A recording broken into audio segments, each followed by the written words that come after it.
Hey guys, I'm Joey with American Eats, and I recently went to Washington, D.C. to check out the food scene, and I have to tell you, it did not disappoint. So I got to see places from fancy bottomless brunch all the way to just a little shack on the highway that has amazing half smokes. So I want to tell you a little bit about that and just kind of what my weekend looked like and what I recommend for when people go to Washington, D.C.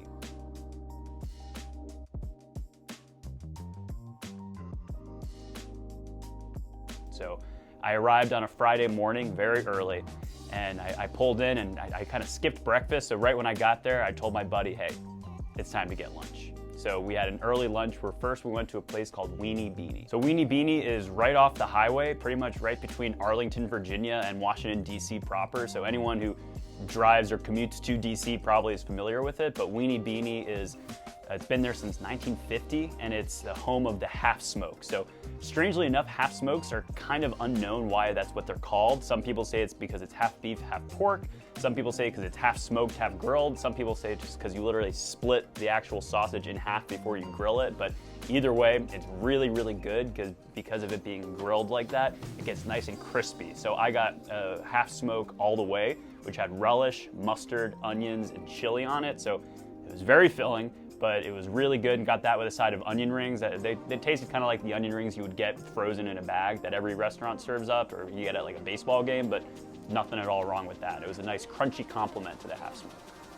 So then for dinner, met up with a few of my other friends, and we went over to the Navy Yard, it was literally an old yard that the Navy would build ships in, and it's an amazing spot. It's very beautiful. You have a perfect waterfront view, so when you're by the water, you have to eat things from the water. That's kind of how it works. So we went to a place called Salt Line, and basically we just went there and we pigged out on as many things as we could. So to start off, we had this pimento crab dip, which was just nice and cheesy, and I'm admittedly not a huge seafood guy, but it was nice and subtle, so I really got to appreciate the flavors with some of their homemade Old Bay chips, so you could just dip those right in. It was really good. You had that with some raw oysters, which, again, I'm not the most well-informed guy on what is and is not a good oyster, but my consensus was that this was a good oyster, and I really enjoyed those with all the usual accoutrements that you get with oysters.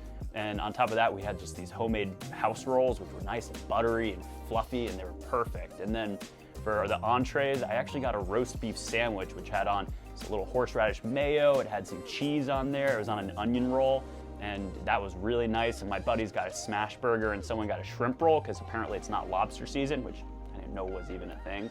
And we got those with also, the drink was called Dell's Cherry Shandy, which is really just a frozen lemonade drink. I didn't even taste alcohol between us, but I didn't really mind. It tasted really good. In best case scenario, it was a little boozy. Worst case, it was just a nice pink lemonade. So we finished that up, and then we walked to go over to the wharf, where we then saw a concert.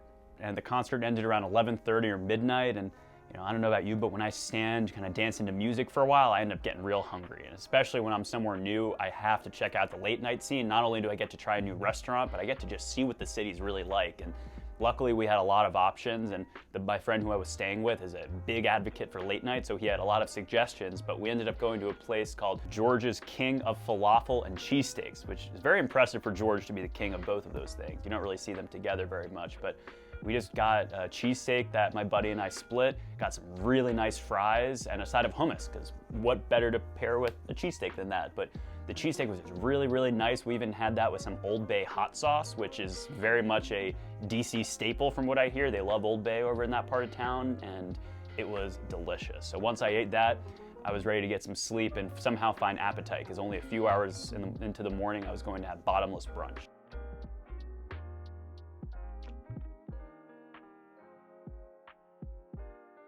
So then woke up the next morning, somehow was able to muster up an appetite, and while we were walking to brunch, got to really take in the beautiful DC area, got to especially take in the cherry blossoms, which, don't worry, if you're in DC late March, everyone's gonna ask about the cherry blossoms, and they are very nice. So then we made our way over to Agora, a Mediterranean place that has a pretty legendary bottomless brunch, and so we went in there, we were escorted up, we had a table of 7, and man, we were kind of packed in tight in the upstairs area, and basically, you get bottomless drinks, and they pretty much bring out just all kinds of plates until you really say no more, until you beg for mercy. And so we went out there, and they were bringing out mimosas and champagnes and then dips and pita, and the pita was so hot and so fresh that it burned me to even tear it so I could dip it into stuff. And there was homemade hummus. There was all this delicious tzatziki with a nice drizzle of the freshest olive oil I've ever had in my life. They had eggs, like a salmon eggs benedict. There was a manchego omelet that was just perfectly soft and pillowy on the inside. They even, for dessert, brought out like a French toast that was made with baklava, and it was just perfectly sweet. And so by the end of that meal, like, we were just 14 arms all just going and taking plates and dipping things, and everyone was going over. There was no heed about reaching. I mean, there was a lot of reaching. You had to do that because there were just so many plates all around you. And by the time we finished up that meal, it was just so hot up where we were. And we did the only thing we could think to do after Bottomless brunch, and we continued to drink. So we made our way around the city, around the Foggy Bottom area, and finally we mustered up even more of an appetite. And so my buddy suggested we get Taqueria Xochi, which is a to-go only taco spot and on U Street. And so we went and we just got the platter that had 12 tacos, and there were 4 of us, and we brought it to a nearby park. And we went to town. It was some of the tastiest tacos I've ever had. There were some, they call them quesadilla tacos, which are just regular beef burrito tacos. I had another taco that might have been chorizo or steak. I honestly don't remember because it was just so good. I was just inhaling that thing with some homemade guac. And so it was just such an incredible experience eating this amazing food while getting to still take in more of the sights of DC. So like I said, we've been doing a lot of drinking, and we ate some tacos, which is already a perfect pairing. But by the end of the night, we were like, it's time for one more meal. So we ordered from Manny and Olga's Pizza, and we brought that in to just finish off the night with a bang. And it was a perfectly meaty pizza. You know, I sometimes meat lovers pizzas get a little too intense, but this one had all the meats were flavorful. The crust was crunchy, and the crust even had a nice buttery flavor going on. And I only ate one slice, but it was one of those pizzas I could tell where the next morning it was going to be really good. And let me tell you, the next morning it was really good.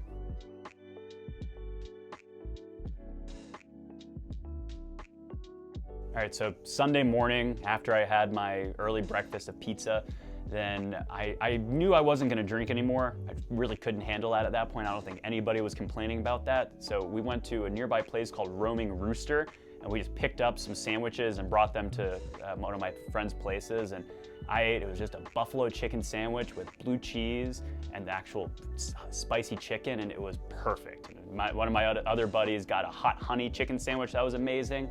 And my third friend got the Nashville hot with a nice vinaigrette slaw on top of it. So it was much needed to chase away the hangover demons, but it was also just absolutely fantastic. And that was my weekend in Washington, D.C. And I have to say, it is an amazing place. I almost called it a city, even though it's not technically a city, but it's an amazing district, and I highly recommend anybody check it out. Just the people there were so friendly, and even though you think of Washington, D.C., and it's really a synonym for the American political system, no one really talked about politics. I was expecting that to be a big part of it, but no, everyone, if anything, is probably just drinking and eating to keep their mind off of that kind of stuff. So I'd say whether you're a history fan, you want to check out the monuments, or you're just a person like me who loves eating and drinking, you're going to have a very good time in Washington, D.C. So that's a little bit about my weekend. I did a more detailed write-up that you can check out over on AmericanEats.com. Hope you enjoy.